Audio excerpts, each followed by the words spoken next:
वचन में और योग 1:21 में कह रहा है,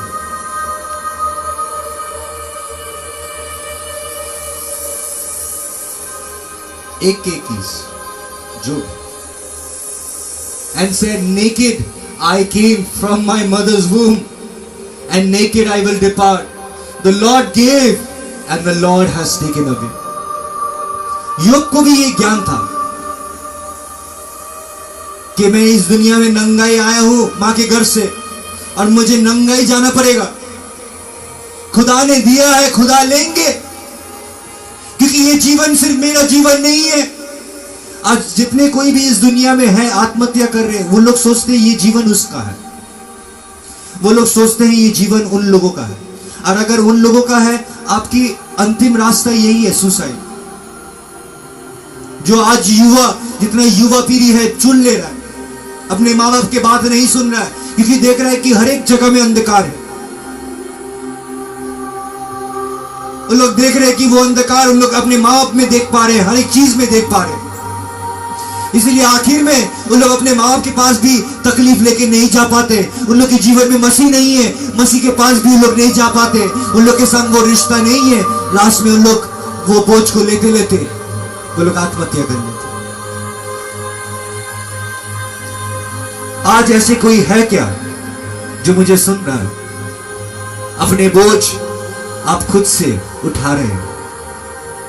अगर आप अपने बोझ खुद से उठा रहे हैं, आप ज्यादा दूर तक नहीं चल पाइएगा, आप ज्यादा दूर तक नहीं चल पाइएगा।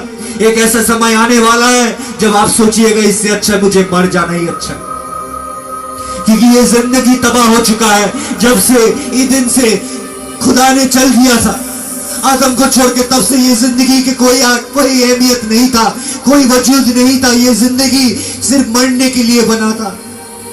आदम मर चुका था आत्मा से, और वो जिस शरीर में जिंदगी वो जी रहा था, वो सिर्फ तकलीफ के जिंदगी वो पा गया था। आत्मा से आदम मर चुका था, लेकिन यीशु मसीह आने के बाद उन्होंने कहा कि मैं तुझे ऐसा नहीं छोड़ूंगा, मैं तुझे वो आत्मा दूंगा। ये जिसकिल भाववादी को भी, भविष्यवक्ता जिसकिल को भी उन्होंने कहा ये हड्डियों को देख, ये क्या जी सकता है? उन्होंने कहा मुझे नहीं मालूम खुदा, तुझे मालूम है। और उन्होंने कहा हे भविष्यवक्ता, अपने मुंह से कह कि तेरे अंदर में जिंदा जीवन प्रवेश करे। और उन्हें जब भविष्यवाणी की, तब अचानक वो हर एक हड्डियां करकराने लगे और एक के साथ एक एक हड्डी जुड़ने लगे, उसमें मांस आने लगे। फिर उन लोग सिर्फ जिंदा मूर्ति की तरह खड़ा था। फिर खुदा ने जिसकिल से पूछा कि हे भविष्यवक्ता, तू कह ये क्या जिंदा हो सकता है? उन्होंने कहा मुझे नहीं पता मेरे खुदा, तू ही जानता है। उन्होंने कहा कि कह।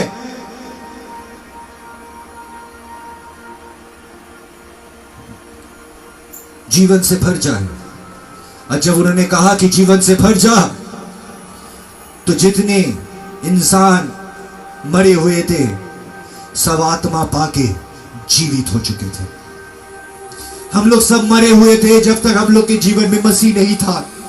आज हम लोग जो ज्ञान पा चुके हैं, हो सकते हम लोग फंसे हुए हैं, हो सके शैतान हम लोग को अभी भी चक्रे हुए, लेकिन हम लोग अनंत जीवन के अधिकारी हैं। हम लोग नजात पा चुके हैं। इसीलिए हम लोग के मौत अगर आनी होगी तो वो आएंगे, लेकिन हम लोग डरेंगे नहीं। हम लोग सामना करते हैं हर एक दिन, मौत में हम लोग सामना करते हैं।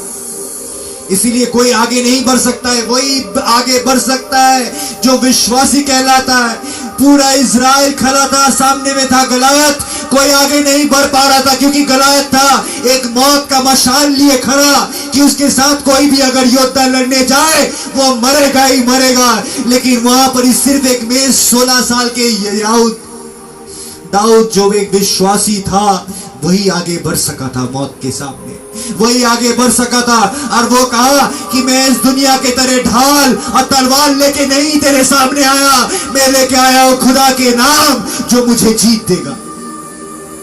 वो अपने में नहीं चलता था। आज हम लोग भी आ रहे हैं मसीह से, हर एक साक्षी दे रहे हैं हम लोग के जीवन में ऐसा ऐसा नहीं आया है। हम लोग के जीवन में पाक रूह बसता है। हम लोग के देह ईश्वर की मंदिर है, जो मंदिर में खुदा की रूह बसता है। इसीलिए हम लोग की हर एक दुआ को सुनी जाती है। इसीलिए हम लोग सिर्फ जब भी झुक जाते हैं, दुर्बल हो जाते हैं, खुदा की रूह आके हम लोग को फिर से जगा देता है, फिर से हम लोग को रिफ्रेश कर दिया जाता है, क्योंकि हम लोग गुनाह में पले बड़े हैं। अरे देख, खुदा कह रहा है, देख क्या ये हड्डियों में जान आ सकता है। आज मैं कहना चाहता हूं हर एक विश्वासी से, हर एक प्रचारक से, कि देखिए कि आपके मुंह के द्वारा कि किसी के अंदर में जीवन आ सकता है। ये वचन जो आप मेरे मुंह से सुन रहे हैं, ये वचन मेरा नहीं है, ये वचन खुदा की है। और इसमें खुदा की पाक रूह बसता है, इसमें खुदा की एक अलग ज्योति बसता है। जो ज्योति अगर कोई इंसान पाता है, वो कोई इंसान को बयान नहीं कर पाता है, लेकिन वो चल के दिखाता है वो ज्योति को।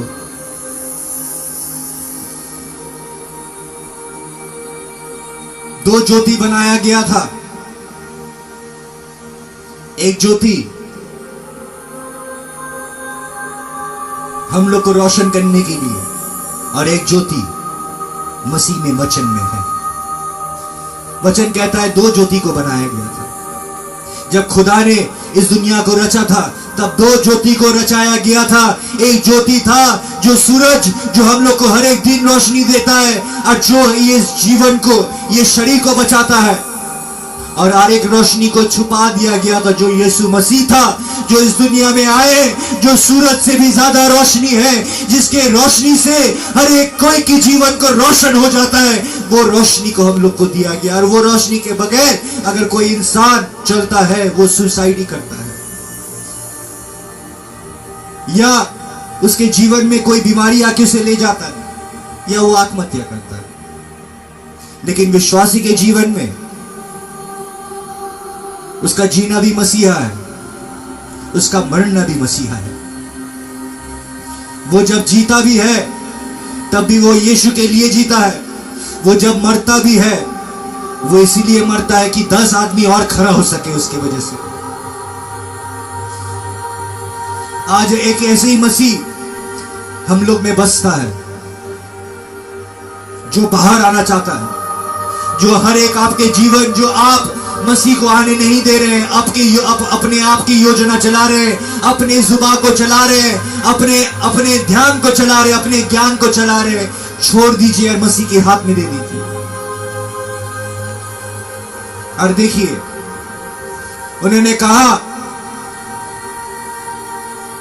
कहा इज़राइल को सामने में था सागर, पीछे में था मौत। राजा पूरा सेना को लेके आ रहा था, मौत लेके। और उस दिन मूसा ने जो कहा, वो बात आज भी गूंजता है हर एक विश्वासी के जीवन में, जो सच्चाई में चलता है। कि इससे पहले उसके जीवन में बहुत सारे तकलीफ था, मसीह भी था, लेकिन तकलीफ था, लड़ाई था। वो फौरन राजा के साथ उसके लड़ाई हमेशा था। लेकिन जब वो सागर के पास आए, मूसा ने खड़ा होकर कहा कि हे इज़राइली, देख तेरे सामने से ये मौत आ रहा है, वो राजा आ रहा है, तू उसे आखिरी बार देख रहा है। और आज स्थिर हो, तू खुदा की उद्धार को देखेगा। और आखिरी बार वो राजा को उस दिन देखा था। आखिरी बार वो इज़राइली वो राजा को देखा था, जो राजा इतने साल उन लोग को कब्जा करके, उन लोगों को दास बना के, उन लोग के हर एक हक को मार लेता था। आज शैतान के इस दुनिया में हम लोग भी जी रहे हैं। हम लोग के हक को मारा जाता है, हम लोग के आशीष को चुराया जाता है, हम लोग को नीचे दिखाया जाता है। लेकिन खुदा कह रहा है मसीह आएंगे, और जो दिन वो आएंगे, वो दिन सब कोई खुदा की उद्धार देखेंगे। और हम लोग आज उसी की आशा करके बैठे हुए, आप लोग, हम लोग सब। ये जीवन की आवश्यकता नहीं, ये जीवन जा रहा है। ये जीवन के, ये शरीर के विरुद्ध हम लोग हमेशा गुनाह करते हुए आए, इसलिए शरीर मर रहा है। इसीलिए पौलुस भी कह रहा है, बाहर से मैं सूख जा रहा हूं लेकिन अंदर से मैं नया होते जा रहा हूं। बाहर से मैं खत्म होते जा रहा हूं लेकिन अंदर से मैं नया होते जा रहा हूं। आपके जीवन में भी ऐसा होने वाला है। जो अपने जीवन को अपने दोस्त की आवाज से नहीं चलाता, जो अपने जीवन को अपने ज्ञान, अपने पढ़ाई लिखाई से नहीं चलाता, जो अपने जीवन को खुदा के वचनों के द्वारा चलाता है, वही सिर्फ राह देख रहा है कि खुदा आएंगे। और उस दिन आखिरी दिन होगा जब शैतान की कोई भी शैतानी हरकत आप देखिएगा। वो आखिरी दिन होगा जब शैतान की हर एक गुनाह, हर एक गलती जो हम लोग के विरोध हम लोग देख रहे हैं, जो गंदा गंदा गुनाह इस दुनिया में हो रहा है, वो आखिरी दिन होगा। जैसे मूसा ने कहा, आज मैं आपसे कह रहा हूं, वो आखिरी दिन होगा। आखिरी दिन होगा हर एक बीमारी का, वो आखिरी दिन होगा हर एक लड़ाई का, क्योंकि तुम खुदा के उद्धार को देखने वाले हो। वो आएंगे, वो आएंगे, वो आएंगे।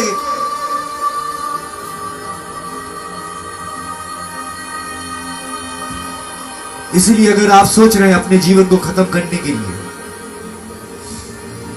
जीवन को सौंप दीजिए खुदा के हाथों पे।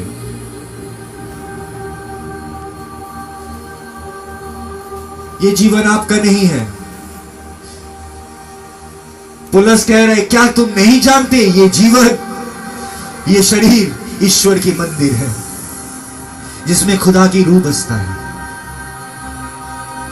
हम लोग रोज हारते हैं कि हम लोग एक दिन जीत सके।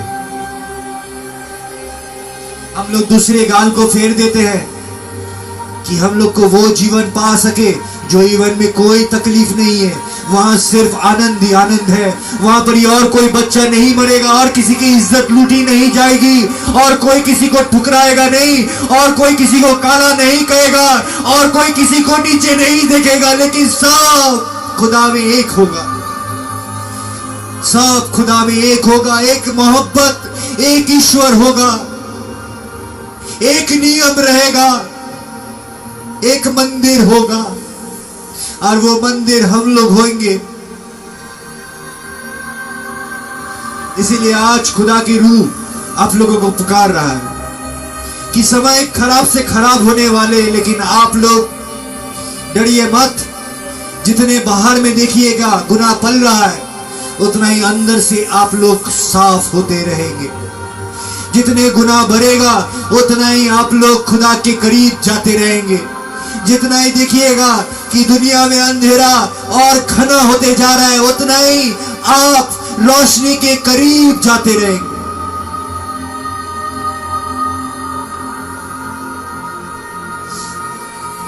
इसीलिए ये हम लोग के ऊपर नहीं है कि कौन आत्महत्या करके मरा है और ये सोचना कि वो स्वर्ग में जाएगा कि नहीं। खुदा ने जीवन दिया है, वही लेगा, वो सबसे हिसाब लेगा।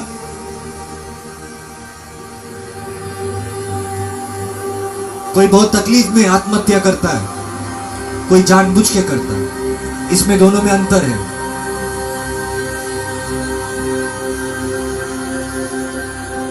किसी किसी को इस दुनिया मजबूर कर देता आत्महत्या करने के लिए,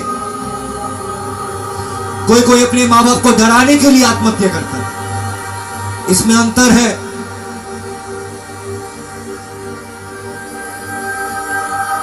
इसीलिए दुआ कीजिए। अगर आप किसी को जानते हैं, वो रूह के लिए दुआ कीजिए जिसको आप लोग खो चुके हैं। वो लोग चाहता है, आपको बताना चाहता है कि उन लोग के लिए दुआ किया जाए जो लोग आज हम लोग के साथ नहीं है, कि खुदा उन लोग को बख्श दे जैसे हम लोग के गुनाह को बख्श दिया गया, जैसे हम लोग के गुनाह को माफ कर दिया गया। खुदा उन लोगों की गुनाह को भी माफ करे।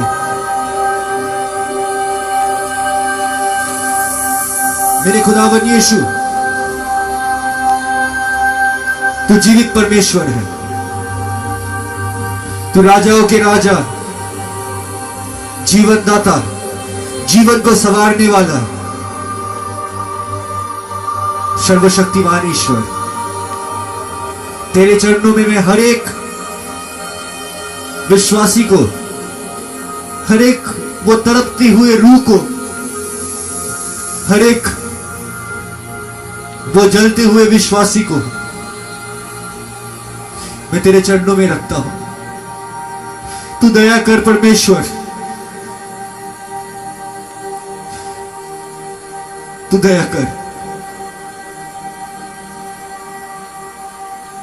तेरी रहमत की बरसात फिर से होने दे मेरे खुदा।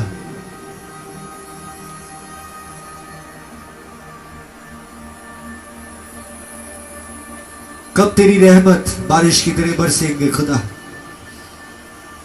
हम लोग इलाइजा की तरह आसमानों में देख रहे कि कब तू बरसाएगा। लेकिन मैं जो कहता हूं वो नहीं, जो तू चाहता है वही कर मेरे प्रभु। मैं फंसा हुआ हूं प्रभु, और मेरे तरह बहुत कोई है जो फंस गए।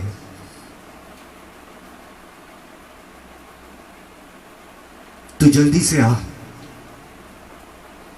और छुड़ा ले प्रभु हम लोग को।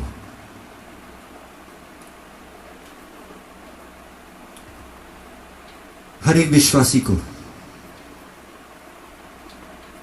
तू बचा ले।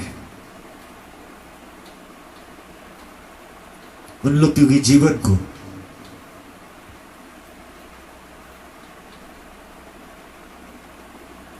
तू अपने हाथों में लेके एक सुनहरे लक्ष्य, एक मंजिल तो हम लोगों को दे, जिसमें चल के हम लोग तेरे नाम को और ऊंचा कर सके। एक एक रास्ता बना दे, जो रास्ते में चल के तेरे नाम को और ऊंचा कर सके हम लोग, और इंसानों लोगों को बता सके कि और कोई खुदा नहीं है, तू ही एक लौता परमेश्वर है। ये विनती तू स्वीकार कर यीशु के नाम से।